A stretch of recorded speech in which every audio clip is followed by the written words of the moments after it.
नमस्कार, SBT news में आपका स्वागत है। पेश है 27 अगस्त शुक्रवार शाम 5:15 बजे राजस्थान की बड़ी खबरें। मुख्यमंत्री अशोक गहलोत की एंजियोप्लास्टी सफलतापूर्वक एसएमएस अस्पताल में हो गई है। उनकी सेहत में अब सुधार है। मुख्यमंत्री के विशेष अधिकारी लोकेश शर्मा और प्रदेश के परिवहन मंत्री प्रताप सिंह खाचरियावास ने ट्वीट कर ऑपरेशन सफल रहने की जानकारी दी है। एसएमएस अस्पताल के अध्यक्ष डॉक्टर सुधीर भंडारी ने मुख्यमंत्री का हेल्थ बुलेटिन जारी किया। उन्होंने कहा, सीएम की एंजियोप्लास्टी सफल रही है। अब उनकी जांचें नॉर्मल है। एंजियोप्लास्टी के बाद उन्हें 24 घंटे ऑब्जर्वेशन में रखा जाएगा। सीएम को 2 से 3 दिन तक अस्पताल में रहने की सलाह दी है। वे अब बेहतर महसूस कर रहे हैं। राजस्थान के मुख्यमंत्री अशोक गहलोत का शुक्रवार सुबह स्वास्थ्य अचानक से बिगड़ गया था। चेस्ट में दर्द व सांस में कठिनाई होने पर मुख्यमंत्री निवासी का स्टाफ उन्हें तुरंत की एसएमएस अस्पताल लेकर पहुंचा। सड़क परिवहन मंत्रालय चालक के बगल वाली सीट पर एयरबैग की अनिवार्यता वाली अधिसूचना की समय सीमा में बदलाव करने जा रहा है। कोरोना की दूसरी लहर के चलते ज्यादातर राज्यों में लॉकडाउन लगा था। इस वजह से सड़क परिवहन मंत्रालय एयरबैग की अनिवार्यता की डेट बढ़ाकर 31 दिसंबर के बाद करने जा रहे हैं। सड़क परिवहन मंत्रालय ने पिछले वर्ष अधिसूचना जारी कर 31 मार्च 2021 के बाद बनने वाले वाहनों में आगे की दोनों सीटों पर एयरबैग अनिवार्य कर दिया है।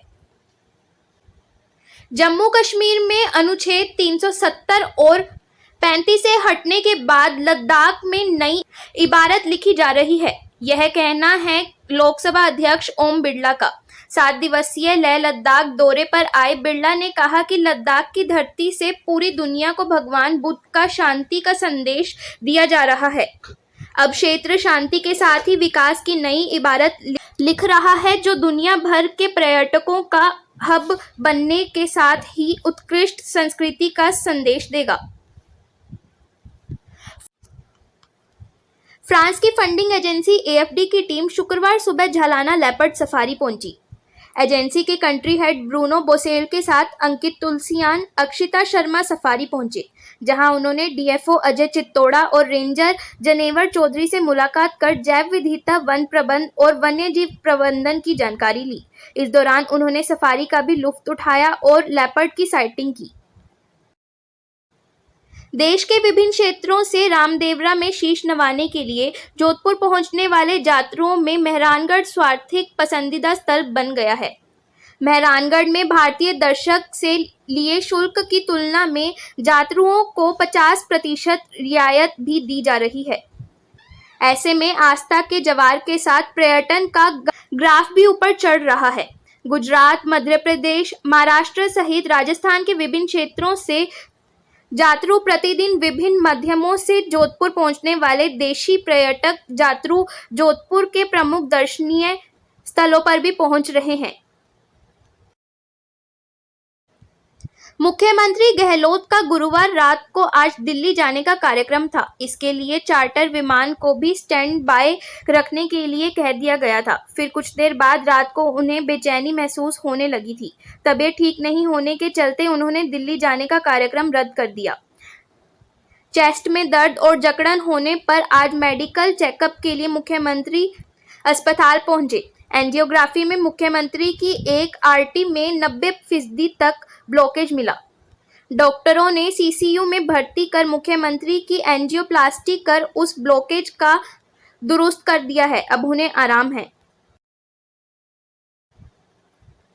दौसा जिले के सिकराय के सीएचसी सामुदायिक स्वास्थ्य केंद्र से आई एक तस्वीर ने सरकारी दावों की पोल खोलकर रख दी है। यहां डॉक्टर की कुर्सी पर एक कुत्ता आराम से नींद ले रहा है। यह स्थिति उपखंड मुख्यालय के सबसे बड़े अस्पताल की है। कुत्ते अस्पताल के महिला एवं जनरल वार्ड में लगे बेड पर भी कई बार आराम से बैठे देखे गए हैं। नवजात बच्चों और मरीजों की जान को खतरा बना रहता है। अस्पताल में 24 घंटे कर्मचारी मौजूद रहते हैं।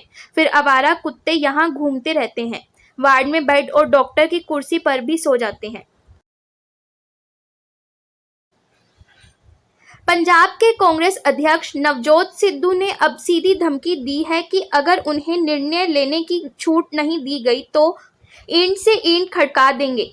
दर्शनी घोड़ा बनने का कोई फायदा नहीं। हालांकि यह धमकी कांग्रेस हाईकमान को है या फिर कैप्टन अमरिंदर सिंह को, इसको लेकर सियासी चर्चाओं का बाजार गर्म है। सिद्धू ने गुरुवार को अमृतसर में व्यापारियों के साथ बैठक में यह बात कही। सिद्धू ने कहा कि वे पहले ही हाईकमान को यह बात कहकर आ चुके हैं। बॉलीवुड एक्टर सोनू सूद को शुक्रवार को बच्चों के लिए मेंटरशिप प्रोग्राम के लिए दिल्ली सरकार का ब्रांड एम्बेसडर बनाया गया। सूद की मुख्यमंत्री अरविंद केजरीवाल से मुलाकात के बाद यह घोषणा की गई। वह पिछले साल लॉकडाउन के दौरान प्रवासी मजदूरों की मदद करने को लेकर सुर्खियों में आए। इस मौके पर केजरीवाल ने कहा कि हम अपने व्यस्त कार्यक्रम के समय निकालने के लिए सोनू सूद के आभारी हैं। वह पूरे देश के लिए एक प्रेरणा है। हजारों लोग मदद के लिए उनके पास पहुंचते हैं।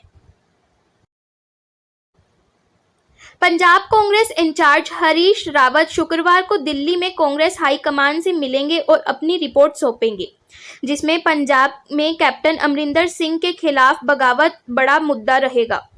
साथ ही पंजाब कांग्रेस अध्यक्ष नवजोत सिंह सिद्धू के सलाहकारों की देश विरोधी बयानबाजी की भी हाईकमान से चर्चा होगी।